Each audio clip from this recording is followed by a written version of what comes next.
अवधूत चिंतन श्री गुरुदेव दत्त श्री स्वामी समर्थ. माझ्या चॅनलमध्ये तुमचं सगळ्यांचं मनापासून खूप खूप स्वागत, आभार. चला तर मग आज आपला विषय आहे, आपण दररोज देवपूजा करतच असतो. आपल्या हिंदू शास्त्रामध्ये, हिंदू घरामध्ये एक देवारा असतोच आणि प्रत्येकाच्या घरामध्ये हा देवारा असतो आणि प्रत्येकाने आपण देवपूजा करत असतो. पण शास्त्रामध्ये काही नियम सांगितलेले आहेत. आपण देवपूजा करताना काही चुका करत आहात का? तर त्या चुका कोणत्या आहेत? आणि सुरुवातीला देवपूजा करताना ह्या गोष्टी करावेच लागतात, तरच आपली पूर्ण पूजा फलित होते आणि ते देवापर्यंत पोहोचत असते.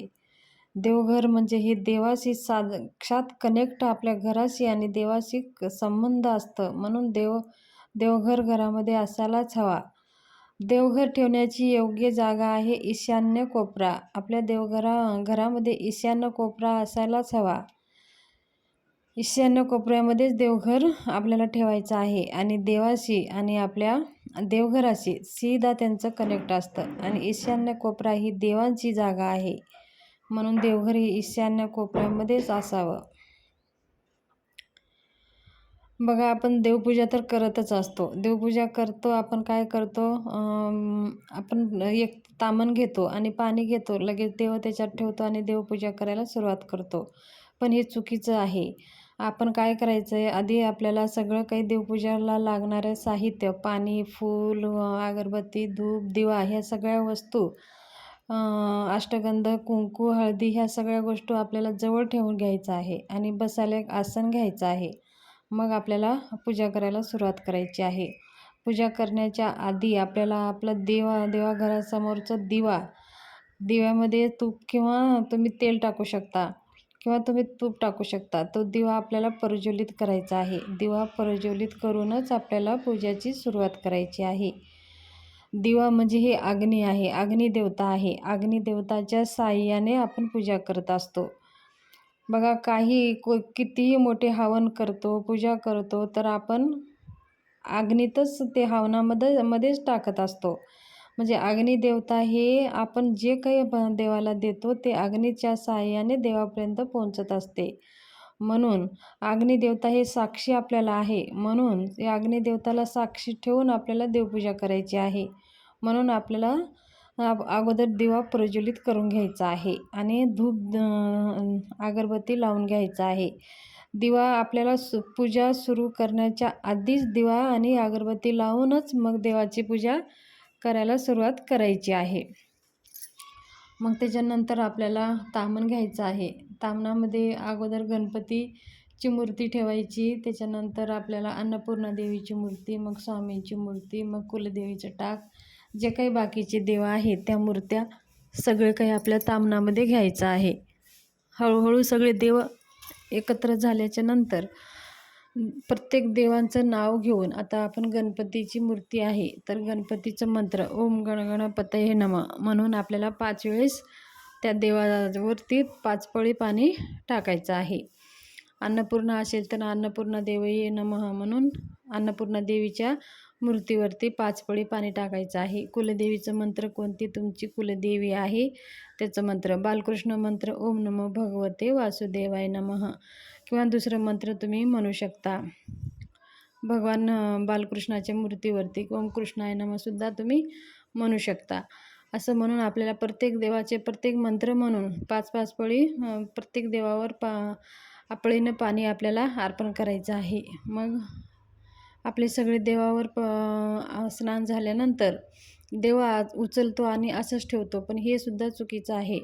आपण देवाला एका ताटात घेऊन देवाला स्वच्छ कोरड्या कपड्याने पुसून घ्यायचं आहे.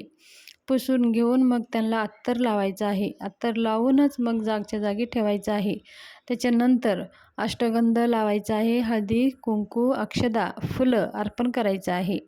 त्याच्यानंतर हे सगळं अर्पण झाल्यानंतर धूप आधी ओवाळायचं आहे. त्याच्यानंतर तुपाचा दिवा ओवाळायचा आहे. मग आपण नैवेद्य अर्पण करायचं आहे देवाला. जर आपल्या घरामध्ये जे काही अन्न बनवलेलं आहे ते नैवेद्य अर्पण करायचं आहे. जर काही कारणाने शक्य झालं नसेल तर तुम्ही दूध आणि साखर ह्याचंसुद्धा नैवेद्य दाखवू शकता. ते नसेल तरीही पण तुम्ही खडी साखराचं नैवेद्य देवासमोर दाखवायचं आहे. पण आवर्जून नैवेद्य दाखवायचंच आहे. अन्नाचा असो किंवा दूध साखर असो किंवा खिरीचं असं गोड मिठाई वगैरे पण चालतं, फळं वगैरे पण चालतं. पण दररोज देवासमोर नैवेद्य दाखवायलाच पाहिजे.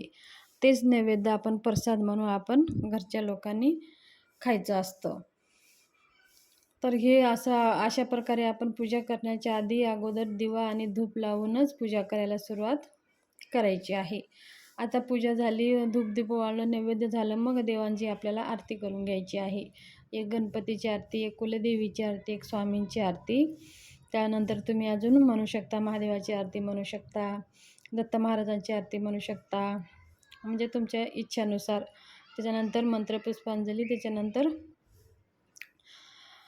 घालीन लोटांगण म्हणायचं आहे आणि मग नंतर आपली आरती ती 3 वेळेस पाणी फिरवून ते जागच्या जागी आपल्याला ठेवून द्यायचं आहे. मग अशा प्रकारे आपल्याला नित्यपूजा आवर्जून करायची आहे. आता त्याच्यानंतर बघा, आपण पूजा झाल्यानंतर जे पाणी, देवाला धुतलेलं पाणी, ते आपण कुठं पण टाकून देतो. तर ही एवढं काळजी घ्या, ते पाणी घेतो आपण तुळशीला टाकतो, पण हे चुकीचं आहे.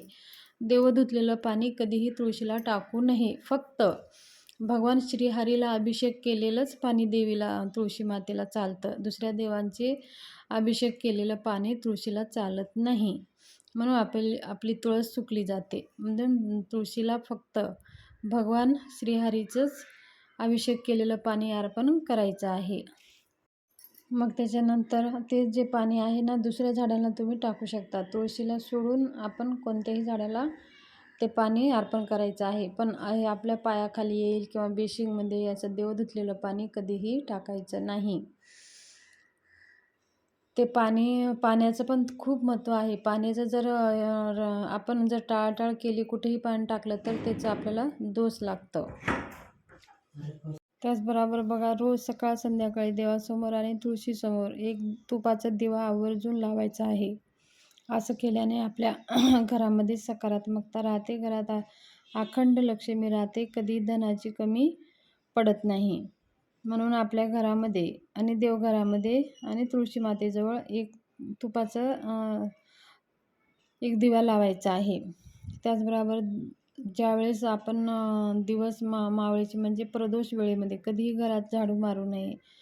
घरात झाडू मारल्याने लक्ष्मीमाता रुष्ट होत असते. म्हणून संध्याकाळच्या वेळेस कधीही घरामध्ये झाडू मारू नये आणि झोपूसुद्धा नाही. कोणी झोपायचं असेल तर तो प्रदोष वेळ सोडून आपल्याला झोपायचं आहे. या वेळेमध्ये माता लक्ष्मी साक्षात धर्तीवर वास असतं त्यांचं, धर्तीवर भ्रमण करत असतात. म्हणून संध्याकाळच्या प्रदोष काळामध्ये कधीही झोपू नये, झाडू मारू नये आणि दरवाजावर उंबऱ्यावर थांबून कधीही गप्पा करू नये.